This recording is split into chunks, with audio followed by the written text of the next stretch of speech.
히스토리 오브 랜드마크 파리의 빛 에펠타워 편입니다.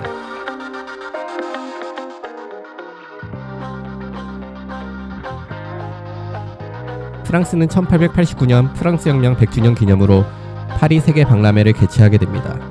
당시 세계에서 가장 높은 건축물로 기획된 것을 보면 박람회의 진심이었다는 것을 알 수 있죠.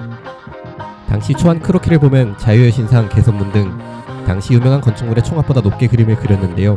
총 300m로 계획되었습니다. 화면에 보이는 그림은 모리스 코이글린, 스티븐 소베르스르트, 에밀 누기에라는 3명의 건축가가 그린 초안입니다.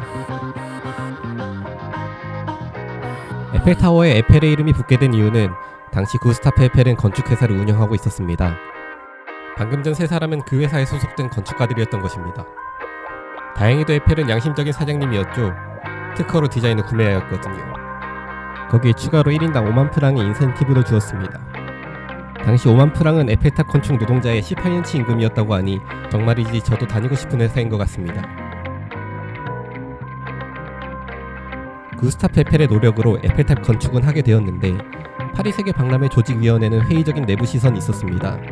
그래서 건축 자금을 알아서 하라고 통보해버리죠. 그래서 구스타프 에펠은 어떻게든 자금을 해결하기 위해 영끌하기로 마음먹습니다. 우선 주식회사를 만들었습니다. 이름하여 에펠탑 주식회사. 해당 주식회사를 통해 에펠은 에펠탑 사용권 20년치를 본인이 소유했고 해당 사용권을 담보로 은행 3곳의 투자 유치에 성공, 자금 문제를 해결했죠. 자금 문제를 해결해 안도의 한숨을 쉬던 구스타프 에펠을 괴롭힌 또 다른 문제가 있었습니다. 당시 유명한 파리 예술가 300명이 집단으로 반대를 하기 시작한 것인데요. 아베 마리아를 작곡한 샤를 구노, 소설작가 기드 모파상, 그리고 에밀 졸라까지 심지어 일간지에 비난하는 선언문을 작성하기까지 했습니다. 그러자 파리의 민심은 떡락해버렸는데 더군다나 20년간 에펠이 사용권을 가지게 되는 바람에 흉물스러운 철골이라는 평가를 받던 구조물이 박람회 이후에도 유지가 되어야 했습니다. 해당 이슈가 퍼지자 반대의 목소리는 점점 더 커져만 갔습니다. 해당 문제에 맞서기 위해 에펠은 문제가 없다고 당당히 맞서며 대응했습니다. 사용권은 자금 유치를 위한 어쩔 수 없는 선택이었고 흉물스러운 철골 구조물이 아니라 탑의 구조적 혁신과 공학적 성취를 강조해 에펠탑이 단순한 예술작품이 아닌 과학과 기술의 진보를 상징하는 기념물임을 부각시켰죠. 그리고 에펠탑은 군사와 과학적 목적을 추후에 라디오 기지국이 되어 활용도를 인정받았습니다. 마감에 쫓기던 에펠탑의 건축은 아주 빠른 속도를 자랑하며 진행되었습니다.